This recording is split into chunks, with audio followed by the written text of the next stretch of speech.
Let's do it. I gotta get back out. I gotta go to the pool or something. I do, yeah. The last time we were out in the pool, it was, the sun was going down. Alright, there we go. I see me. Hold on. Hey, give me 1 second. I'm doing the most important thing you can do on this stream right now. I like it, I comment, and I share. And I'm going to ask you to do the same thing, please. If you're on here, do it for me. The kid, the redhead kid. Like, comment, and share the stream. If you're watching this, I really appreciate it. Welcome to the morning grind. Every single morning we get on here at 8:29 a.m. and we'd like to talk a little bit about life, a little bit about business, a little bit about things maybe we're going through to help you out, some things that you're maybe going through that you need help in. We got you. We're here to help you out. We're here to get your day started the right way. So we like to start off every single show with a little bit of gratitude. Well, first off, before we get started in the whole 60 seconds of gratitude, do you guys know why we do this? There's a very, very deep reason to why we do 60 seconds of gratitude. I feel like we just do it sometimes, not even thinking why. Do you know why we do it? Well, there's always something to be grateful for. There always is something to be grateful for, but there's a deep meaning behind it. I don't know. Do you know what it is? Do you think it's possible to be a positive person and a negative person at the same time? I can answer that for you. It's impossible. You can never be positive and negative at the same time. Which one would you rather be? Would you rather be a positive person or would you rather be a negative person? Positive. I'd rather be a positive person. Be positive, something will turn out negative. Well, that's your mindset. That's your mindset. That's It's not impossible. mine. I'm just saying that It's impossible to be positive and negative at the same time. So we like to force ourselves into some sort of positivity, and we do that by being grateful for things. I am grateful for a lot of things this morning, but before I get into what I'm grateful for, what are you grateful for, Allie? I'm grateful for the open house we had on Sunday because I That was got 2 new leads. Hey, there you go. That was a really good turnout. Yes, it was. That was awesome. We definitely need to do more of that. I think that's extremely important. All right, Ed, what are you thankful for this morning? I am grateful for the fact that last month, I grew the website to as many views as what my goal was, and now it's looking like I'm gonna surpass that quite a bit as well. There you go. Hey, attaboy. Doing your job, attaboy. What I'm grateful for this morning is, I took a little time this morning. It took about 30 minutes this morning. I went and did this thing called cryotherapy. And, dude, I'm very grateful for it because my body feels amazing. If you guys, do you know what it is? You get into like a little chamber thing, and it gets down to negative 260 degrees. How was Yeah. it while you were in it? Freezing. I was like I lost my breath. You got to force yourself to breathe. It's a very, very, it's not painful, but it's very miserable while you're in there. But whenever you get out, you just feel so much better. Have you ever done like a full body ice bath? Yeah, I have done it. Cryotherapy is much worse than that. Wow, really? In my opinion, yep. In my I opinion. mean, yeah, because you're not sitting in negative 200. Yeah, something that for an is- ice bath. Yeah, and you're in there for 3 minutes, so. No, there's something about that being immersed in the water. Yeah, it's different. But all right, on to the show topic. What I'm talking about this morning is the topic is the struggles of being a leader at a young age. Okay, so if you guys don't know me, I've been in this business probably about 4 years now, and I think right now I'm starting to take on the role of teaching you guys to learn how to be a better salesperson, to be a better real estate agent, to overall try to be a better person. And being young and trying to do that, I'm automatically at a deficit because of my age. I'm only 22 years old. Whenever I got in this thing, I was 18 years old. Like, could you imagine little 18-year-old me? I was an idiot, too. I mean, I was dumb as a box of rocks. Just a little fuck. Yeah, exactly. Yeah, you're exactly right. I was just a little, I don't know how to explain it other than I was just an idiot. Looking back at myself 4 years ago to where I am now, it's just like I cringe kind of whenever I think about it. But here's the thing. Did we go off? All right, there we go. We're back on. So whenever I'm at a young age now, and I'm still the youngest guy in here, I think, right? I'm 22. I don't think anybody else here is younger than me. Whenever you're young and you're trying to teach people that are older than you, you're automatically at a deficit because you're young, right? most people would probably say, well, that's not true. But there is a thought in the back of their head like, why would I listen to this guy? Can't take him seriously. He's only 22 years old. He's younger than I am. I have more experience. I have more life experience than he does. I should be teaching him, right? Growing up, we're all used to being young kids in a class and there's one grown adult and we just yield to them because they're the grown adult, right? Well, being at a young age, I'm automatically kind of, my status is dropped because I'm at a young age. And having to overcome that, it can be very tough sometimes because whenever I'm out with clients, like I think it was the other day, I was out with clients and these people, they could tell I was younger. They could tell I wasn't, they could tell I was in my 20s. You know what I mean? I have to initiate that. I have to say something about that because if I don't, that thought's always going to be in their head like, why am I trusting this guy? I mean, I'm honest, my credibility goes down. Okay, so being a young guy and this isn't just for me, this is for anybody out there. You're going to be a leader one day. You're going to be a leader one day to people that are older than you. You're automatically going to be at a deficit whenever that time comes, but you got to be able to overcome it if you want to get far in life. If you want to, I have goals. Everybody has these goals that they want to obtain. You're never going to get those goals if you're automatically thinking low of yourself because you're at a younger age.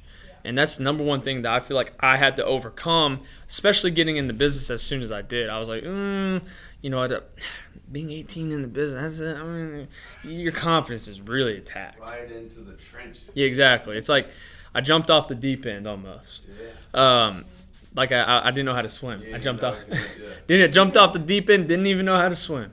But how? Let me ask you this: if you're somebody that's younger and you're put in that position, how are ways that you can overcome that? Let me ask you guys that. What are some ways? If you were in my position, how would you overcome that age deficit? And how would you, be not just a leader, but maybe a role model or maybe a mentor to somebody else? I think confidence is a big part. That's a huge part. Where does confidence come from? Courage. But confidence comes from one thing. I want to ask you, what do you think?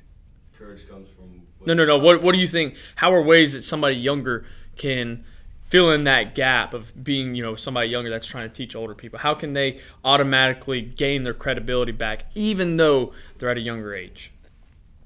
By demonstrating how well they do at their job. Okay, there you go. Action. At the end of the day, it's all action. Okay? If I'm up here talking to you guys, telling y'all what to do, and if I'm up here, telling you guys, well, in order to be successful, you need to do this, you need to do that, but I haven't done any of that shit, are y'all going to believe me? Or are you going to do what I say? Or are you going to be more on the lines of, why is he telling us to do this? He hasn't even done it. Probably the latter. Exactly. I mean, that's a very, very important thing. That's not just for anybody that's young. That's for everybody that wants to be in a leader role. Okay? You need to, and this is one thing Tommy told me whenever I first got started. He's like, I'll never tell you to do something that I wouldn't do myself or that I haven't done before. Right? Same thing applies for me. I would never tell somebody to do something that I haven't done in my past or that I wouldn't be able to do right now. Does that make sense? So I'm going to teach you guys how to be better salespeople, okay? If I'm not a good salesperson, who am I to be teaching you guys? You can't tell me shit. Exactly right. And that's another reason why you need to pay attention to who you're getting your information from. I feel like you go on TikTok, you go on Instagram, you go on all these social media platforms, there's always an influencer out there. This is how you make $1 million in a month. How do we know you're making $1 million? Exactly right. And they'll make it seem like they are. They'll lie about it. But in reality, they might have only made $5,000 that month. You know what I mean? So at the end of the day, pay attention to who you're getting your information from. Age, in my opinion, really, because I can learn from a high schooler. You know what I mean? If there's a high schooler, I could learn from a high schooler. Everybody could learn from a high schooler. Maybe I could learn from somebody that's 90 years old. Age really should not be a limitation on where you get your information from. What should be the limitation on is how much action that person has put into their craft. If I have nothing to show for it, like let's just say I'm teaching you how to sell a house. You had no idea that I sold 7 houses last month. If you had no idea that I sold 7, if I didn't show you any of my credentials on that, would you be less likely to pay attention to what I'm saying, or would you be more likely to pay attention to what I'm saying? Credentials, less likely. Exactly right. So learn how to get information from the right people by seeing what they have done. And at the end of the day, if you're a younger person and you're trying to lead an older group, lead by action, right? Lead by, hey, this is what I've done. Watch what I'm doing on a daily basis. You know what I mean? Like every single day. I do one thing every single day, no matter what. If I don't do it, I go to bed pissed off because I need to do these things. That's 2 hours of prospecting. I feel unaccomplished. I'm attacking my confidence, right? I have to do 2 hours of prospecting every single day, no matter what. Do you think that new guy that came in here yesterday, I think he was, how old was he? He was just a little bit older than you. I think he said he was like 28 or 27 or something like that. He was a little older, right? In his 20s. He was in his 20s, but he was older. Later 20s. But he's probably older than me by about 5 years. If he had no idea that if he had no idea what I was doing on a daily basis, he probably wouldn't listen to me. They'd probably be like, why are they letting this kid teach us? Right. Yeah. But let's go to the future. Let's just say I'm 35 years old and he comes in here. Let's just say I'm not doing shit whenever I'm 35 years old and somebody younger comes in. Do you think they're going to be more likely to pay attention to me just because I'm older? Yeah. Probably, Yeah. right? So that automatically puts me at a huge disadvantage. But here's the thing.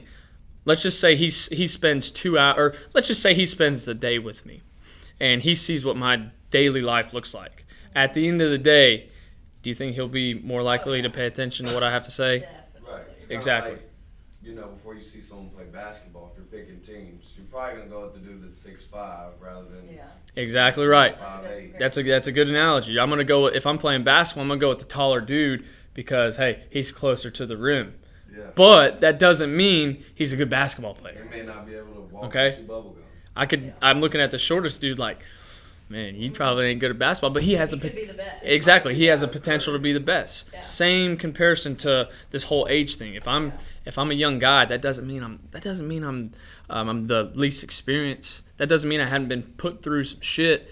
What that means is, hey, I'm just young. You know what I mean? I was telling my sister, I said, Josh may be younger than me, but I'd thrive to be the age that he is. Well, that means a lot. I appreciate it. Of course. But so if you're watching this, if I said something that might help somebody out, if I said one thing, please share the stream. It would mean a lot to us. And if you're somebody that's younger, if you're somebody that is a young person that is a thriving young, like you're doing some good things, don't look at your age as a deficit.